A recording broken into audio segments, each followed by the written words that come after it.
la materia, la cuantía y el grado.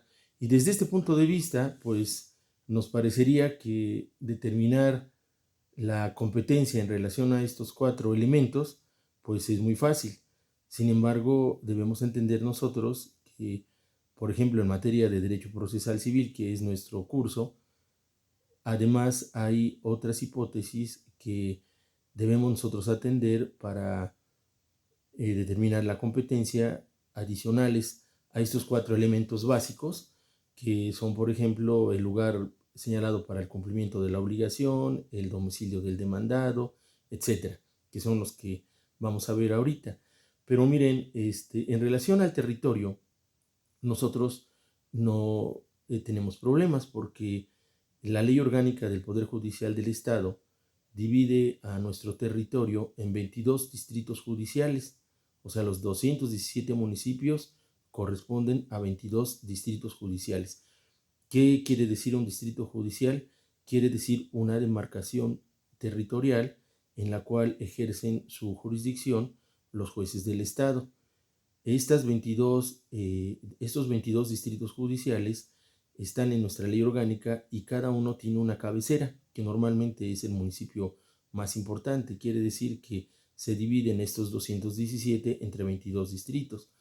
El distrito más importante, que corresponde a una sola ciudad, pues es el Distrito Judicial de Puebla, donde se encuentran pues varios jueces, como iremos viendo más adelante. Pero lo normal que ocurre en el interior del estado, salvo de los municipios que son muy grandes o muy importantes, pues los distritos judiciales contienen varios municipios y normalmente el municipio más importante es el de la cabecera.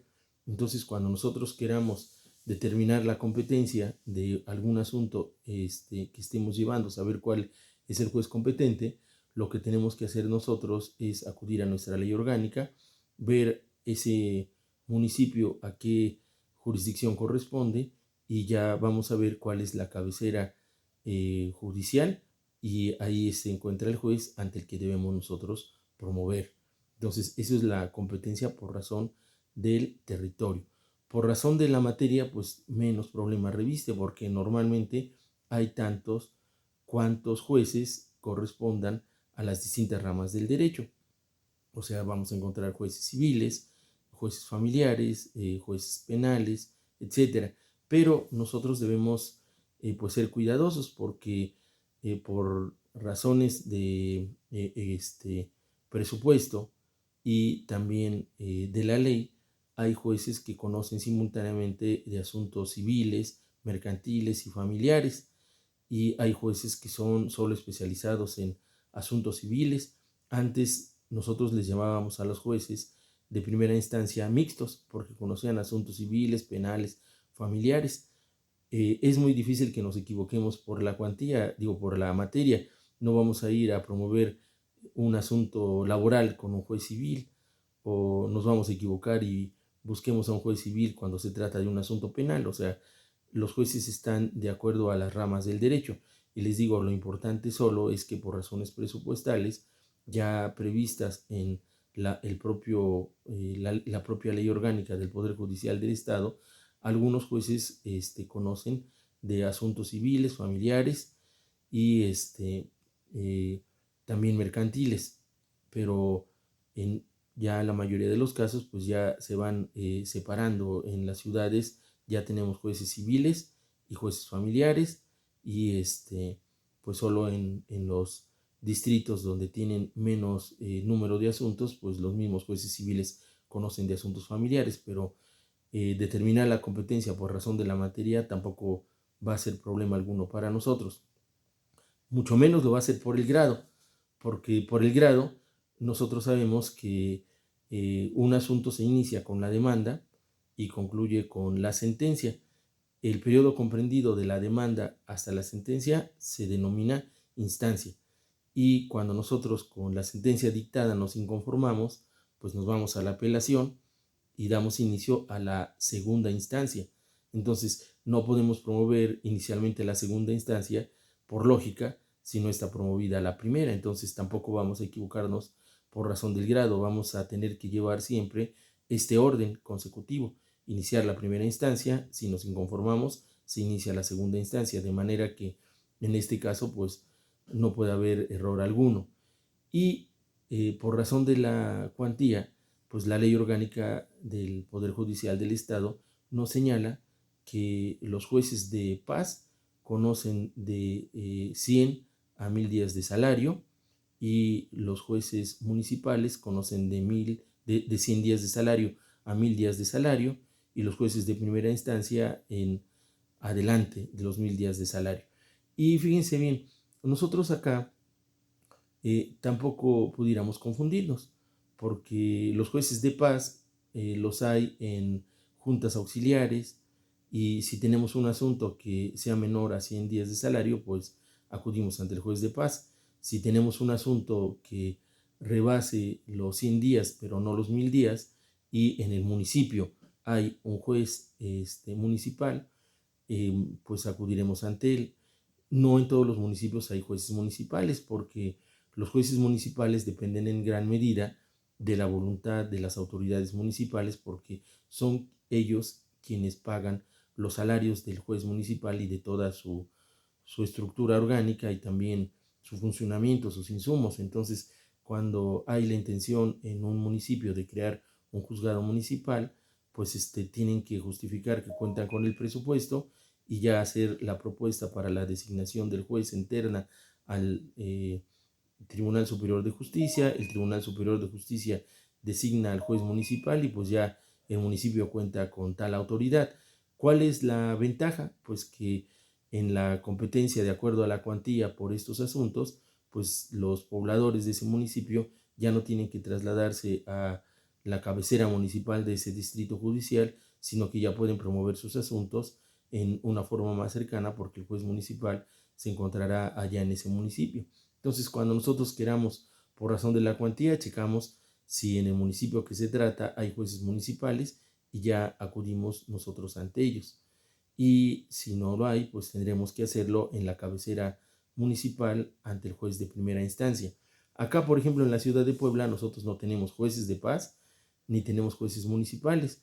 Quiere decir que los asuntos que nosotros tengamos que promover, pues todos los vamos a promover con nuestros jueces de primera instancia, pero tampoco hay razón de equivocarnos. Entonces, fíjense bien, por razón de la materia, la cuantía, el grado y el territorio, pues no tendríamos problemas de competencia. Ya sabemos que todos los jueces tienen jurisdicción, o sea, los jueces pueden decir o declarar el derecho, porque decir o declarar el derecho es una función propia del órgano jurisdiccional. Pero cuando nosotros buscamos un juez en determinado y específico asunto, pues tenemos que ver las reglas de la competencia. Entonces, la primera regla que checamos es el territorio, la materia, la cuantía y el grado. La única jurisdicción que se puede prorrogar por voluntad expresa de las partes es la del territorio. O sea, no se puede prorrogar por razón de la materia, de la cuantía o el grado. ¿Qué quiere decir? Que si las partes se pueden poner de acuerdo en el cumplimiento de una obligación en un lugar distinto al que les correspondería originalmente, lo pueden hacer, y en ese lugar que se señaló para el cumplimiento de la obligación, también será el juez competente para conocer en caso de que haya un conflicto de intereses. Pero, ¿qué cosas a nosotros como especialistas pues nos deben ir preocupando? Pues las reglas específicas para determinar la competencia, porque la competencia es un presupuesto procesal, como los que estamos viendo, el primero de los presupuestos procesales. Pues es tan importante que todo lo actuado por juez incompetente es nulo. Entonces, ¿qué puede pasar? Que nosotros creamos que es juez competente, que no obstante que la competencia se revisa de oficio, pues el juez no se percate de que está actuando aún no teniendo competencia, y que continúa actuando, y a lo mejor hasta que dicte una resolución, que la parte contraria pues no se fije y no impugne la competencia. La competencia se impugna en el momento de contestar la demanda, pero se resuelve hasta la sentencia definitiva. Entonces, imagínense ustedes el tiempo que se perdería después de haber conocido un asunto, de resolverlo, pues nos damos cuenta que es un juez incompetente, y ya interponemos lo que corresponda. Un incidente de nulidad si aún está en el proceso, o en nuestro recurso de apelación se percata la sala de que el juez que actuó es incompetente, o a través del juicio de amparo hacemos valer esa incompetencia, pues todo lo que se actuó es nulo, quiere decir que es tiempo perdido y no tiene efectos jurídicos, ¿verdad? Entonces es algo que pues nos hace perder mucho tiempo. Por eso debemos siempre estar pendientes de checar la competencia. Entonces es revisable, como les digo, de oficio. Cuando se dicta sentencia, antes de entrar al fondo del negocio, el juez la revisa, y la situación es que si nosotros somos la parte contraria, pues nos oponemos a la competencia del juez al contestar la demanda a través de una excepción, pero se resuelve hasta la sentencia definitiva. Por eso nosotros siempre estamos pendientes de las reglas de la competencia. Estas 4 reglas son las básicas, pero si nosotros checamos nuestro código de procedimientos civiles, vamos a ver que después del tema presupuestos procesales en específico, sobre el presupuesto procesal de la competencia, hay muchas reglas, alrededor de 30 hipótesis, o sea, está descrito en forma enunciativa, pero básicamente, ¿cuáles podemos citar? Por ejemplo, cuando se trata de una acción de carácter personal, la del domicilio del demandado. Cuando se pusieron de acuerdo las partes en un lugar donde cumplir la obligación, la de ese lugar donde se cumple la obligación. Cuando se refiere a bienes inmuebles, el lugar donde se encuentra ese bien inmueble, y si son varios bienes inmuebles los que están en disputa, pues el de cualquiera de ellos. Si vamos a iniciar un acto preparatorio o una medida cautelar, la del lugar del juez que sea competente para conocer del negocio principal. Si se trata de temas que se refieran al divorcio, pues el del domicilio del demandado, y si en ese divorcio se ventilan además prestaciones complementarias, pues se trata de ver el del lugar donde estén viviendo o donde hayan tenido su domicilio familiar. En, tratándose de asuntos que tengan que ver con acciones de registros, del registro civil o del registro público de la propiedad, pues el del lugar donde se encuentren esas oficinas registrales. Si se trata de juicios sucesorios, pues el del lugar donde tuvo su último domicilio, el autor de la sucesión. Si no se puede ubicar el domicilio último, pues el de cualquiera de los bienes que haya tenido. Y si no se puede ubicar de esta manera, pues el que corresponda al lugar donde falleció el autor de la sucesión. Entonces, fíjense, aquí tenemos nosotros varias hipótesis como ejemplo, que implican y que les hacen a ustedes ver la necesidad de que cuando nosotros decidamos cuál es el juez competente, pues revisemos a detalle qué obligación, qué tipo de obligación vamos a demandar, dónde se encuentran los bienes, dónde se encuentra el demandado, dónde, si se señaló lugar específico para cumplir la obligación, si hay una situación que tenga que ver con los registros, dónde está el domicilio de los registros, y pues cuando determinemos todo esto ya escogemos al juez competente. Entonces, la competencia, que es el límite de la jurisdicción y que es la suma de facultades para determinar cuál es el juez que debe conocer del asunto, es uno de los primeros temas que nosotros revisamos cuando vamos a iniciar la tramitación de un juicio. Ahora, después viene otro presupuesto procesal, que es el interés jurídico. Y miren, antes de que entremos a el interés jurídico, yo les quiero hacer un comentario. La verdad, los presupuestos procesales tienen cierta complejidad. A veces esta complejidad implica la confusión entre uno y otro. Yo aquí en las clases les doy un elemento indispensable que les va a permitir a ustedes diferenciarlos, y el estudio, el análisis, ya llevar casos directamente, les van a hacer entenderlos, pero si no llegáramos a este punto en forma rápida, acuérdense ustedes de la palabra clave que les voy a dar. Esa palabra clave viene en su propio código de procedimientos, pero les va a permitir diferenciarlos a uno de otro. Entonces, miren, cuando nosotros hablamos del interés jurídico, la palabra clave va a ser el estado de necesidad. Si nos referimos nosotros al actor, es el estado de necesidad en que se halla para obtener de la autoridad judicial el reconocimiento de un derecho, o bien obligar al demandado a cumplir con un derecho que está desconociendo o violando. Entonces, es el estado de necesidad. Y si nos referimos al demandado, también es un estado de necesidad, pero es para pues obtener una absolución de esa reclamación que le hacen, o para transigir, o sea, llegar a un arreglo, o para allanarse, quiere decir contestar reconociendo el derecho que tiene el actor. Entonces, cuando nos referimos a interés jurídico, la palabra clave es estado de necesidad. Ya les dije respecto del actor o respecto del demandado, pero la palabra clave en tratándose de interés jurídico es el estado de necesidad. Ahora, cuando nos referimos nosotros a la capacidad va a tener también una palabra clave. Va a ser la aptitud, o sea, somos aptos o no. Acuérdense ustedes que en materia judicial o legal, nosotros tenemos dos tipos de capacidades.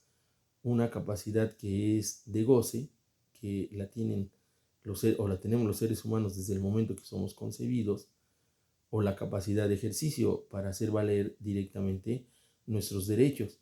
Esta capacidad de ejercicio la adquirimos cuando cumplimos nosotros la mayoría de edad.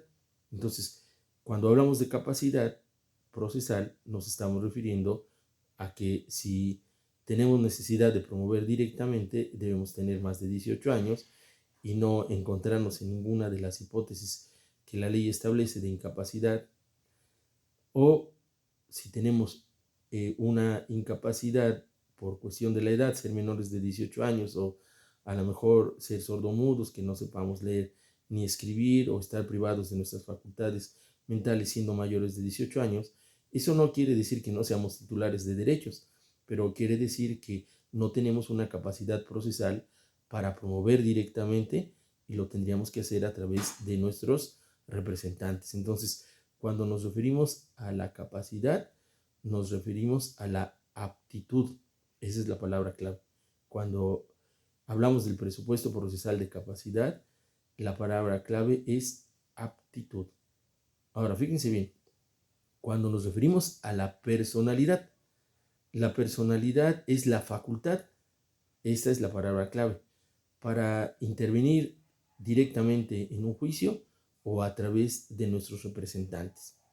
Entonces, cuando nosotros intervenimos directamente, quiere decir que somos mayores de edad y que acudimos directamente, ¿verdad?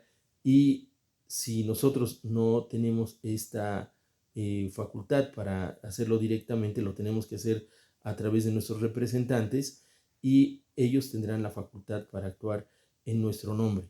Acá, miren, nosotros debemos distinguir muy bien, porque ya vimos este tema, que es el de los abogados patronos. Nuestros abogados patronos son nuestros asesores, ¿verdad? Y ellos tienen las facultades de un mandatario legal. Aunque no les hayamos conferido un mandato, ellos son nuestros mandatarios legales, pero sus facultades de mandatarios están limitadas. Como mandatarios no pueden transigir, o sea, llegar a un convenio, no pueden desistirse del juicio, o no pueden recibir pagos, a menos que nosotros celebremos un contrato de mandato, y en este contrato de mandato nosotros les otorguemos facultades específicas para desistirse, para absolver posiciones, para recibir pagos, o para transigir. Transigir es llegar a un convenio judicial. Entonces, nosotros, si no queremos estar presentes en el juicio, sí podemos otorgar un mandato. Acá, miren, pues No es motivo de nuestra clase, pero yo quisiera hacerles este comentario, porque como abogados nosotros vamos aprendiendo muchos conceptos y vamos aprendiendo ese metalenguaje jurídico. Entonces es muy importante dentro de ese metalenguaje jurídico y particularmente en este tema, pues distinguir entre lo que es el mandato y el poder. Fíjense bien, el mandato es un contrato. Ese contrato se otorga y se ratifica ante notario. Entonces, cuando nosotros queremos actuar a nombre de uno de nuestros clientes, pues pedimos celebrar ese contrato de mandato. Entonces, derivado de ese contrato de mandato, lo que se nos confiere, pues es una facultad para representar, pero esa facultad es el poder. O sea, nosotros hacemos equivalente el poder a la facultad. Entonces, a veces los abogados pues vamos utilizando o nuestros propios clientes distintamente este concepto porque llegan con nosotros y dicen, es que quiero un poder. Realmente lo que quieren es celebrar un mandato y que derivado de ese mandato tengan el poder o facultad para representar a una persona. Entonces se los digo porque, bueno, no vayan ustedes a estar corrigiendo a sus clientes porque si un cliente les dice, oiga, yo quiero hacer un poder, pues ya saben que lo que quieren hacer realmente es un mandato, pero que derivado de ese mandato es un poder. Cuando nosotros tenemos un mandato, tenemos poder o facultad para representar a nuestro cliente. Entonces, ese es diferente al que tiene el abogado patrono, porque el abogado patrono no necesita llevar un mandato. Acuérdense que el tener un abogado patrono hoy es un presupuesto procesal, o sea, un requisito para la validez y la eficacia de nuestro juicio, que debe observarse desde el principio, mantenerse durante todo el tiempo y aun cuando se dicta o se resuelve en forma definitiva el asunto. Entonces, pero la persona puede, si no quiere ir a juicio directamente y hacerse representar, tiene que otorgar un mandato. Entonces ya sabe que su mandatario, que puede ser la misma persona que sea su abogado patrono, pues va a representarlo, a absolver posiciones, a poderse desistir, a poder transigir. Entonces, al referirnos al presupuesto procesal de personalidad, la palabra clave, no la olviden ustedes, compañeros, es la facultad. Entonces, fíjense bien, vamos con 3 presupuestos procesales que tienen palabras clave. El interés jurídico, el estado de necesidad. La capacidad, la aptitud. Y la personalidad, la facultad. Cuando nos referimos a competencia, que fue el primero del que hablamos en forma más extensa, nos estamos refiriendo al límite de la jurisdicción. Ahora, viene un presupuesto procesal más que realmente es uno de los que mayores problemas para entenderlo tenemos, que es el de la legitimación. Primero porque en la forma que es abordado en nuestro código de procedimientos civiles, no nos dice que realmente qué es la legitimación, si nos dice que ocurre en 2 hipótesis. La primera respecto del actor, que se llama legitimación activa, y la segunda respecto del demandado. O sea, nos dice, ocurre una y otra, ¿en qué casos? ¿No? Nos dice, cuando se trata del actor o legitimación activa, dice, ocurre cuando el actor o quien actúa en el juicio se halla en aptitud. Entonces, es lo primero que nos confunde. O sea, nos confunde porque si dice aptitud, pues parece como si dijera capacidad. Entonces, eso hace que nos confunda. Y la segunda nos dice que o cuando el derecho que se discute en el juicio es ejercido por quien tiene facultad. Entonces, cuando nos dice facultad, pues nosotros lo identificamos con personalidad. Entonces, en términos coloquiales, vendría a ser lo que se conoce como un galimatías, porque la capacidad viene a ser la aptitud o viene a ser la facultad. Pero si es una o es otra, pues no es entonces la legitimación, sino estaría siendo la capacidad o estaría siendo la personalidad. Entonces, sinceramente, nos confunde, aún dándole una leída, dándole otra leída. Bueno, pero ¿qué nos va a permitir a nosotros entender? Miren, cuando nos referimos a la legitimación activa, es que la acción es ejercida por quien tiene derecho para hacerlo, ya sea que lo haga directamente o que lo haga a través de sus representantes. Eso es. Si nosotros nos sustraemos de la esfera jurídica, el término legitimación lo utilizamos constantemente. Decimos, oye, es que es un gobierno que no se legitima. Pues no se legitima porque no obtuvo en la percepción ciudadana pues la simpatía popular. Entonces, quiere decir que cuando decimos un gobierno se legitima, quiere decir que además de que él ganó, nos parece que él ganó, o sea, nos convence de que ganó, pero ya en su ejercicio decimos, oye, es que este gobierno se legitima porque está haciendo las cosas bien, o no se legitima porque las está haciendo mal. O sea, ya tenemos nosotros una idea. Fíjense bien, una idea de correspondencia entre quien actúa y que le asiste el derecho para actuar.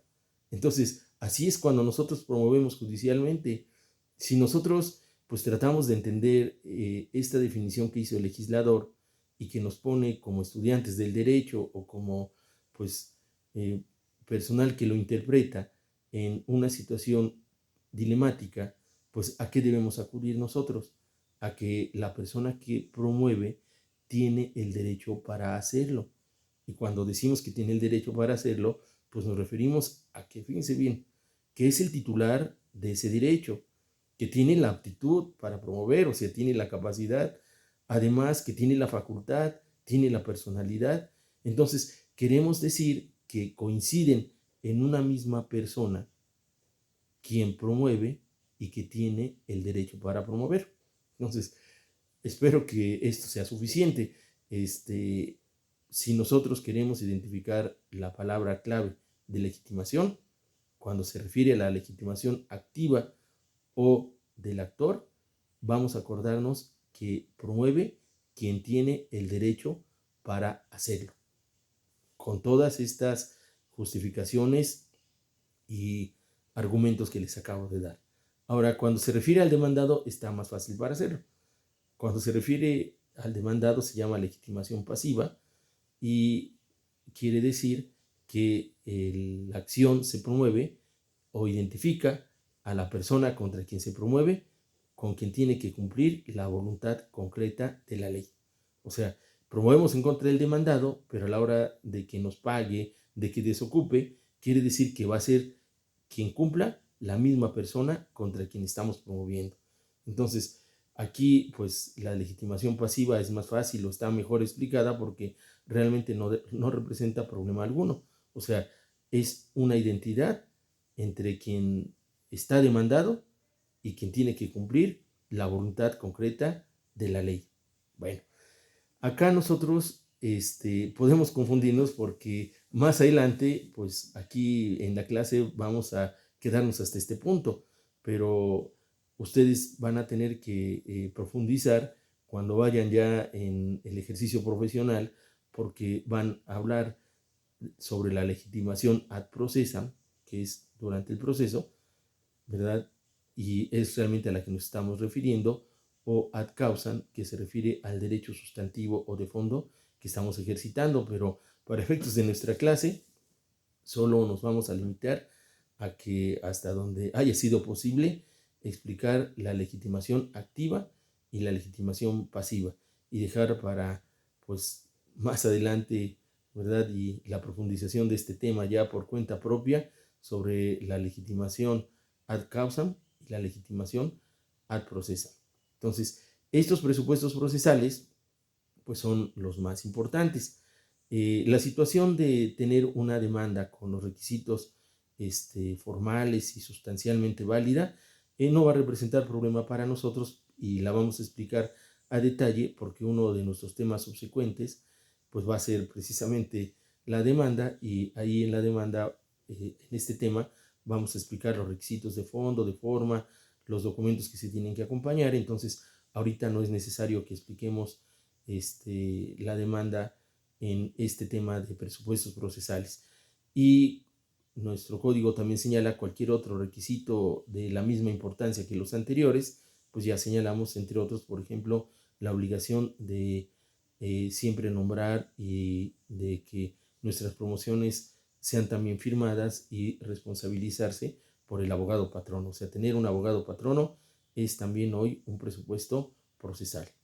Pues aquí dejamos este tema, espero que hayan comprendido cualquier situación de preguntas, que es muy válido, ¿verdad? Porque el tema de presupuestos procesales es muy importante, pero en forma compleja, pues indudablemente que está el tema de la legitimación.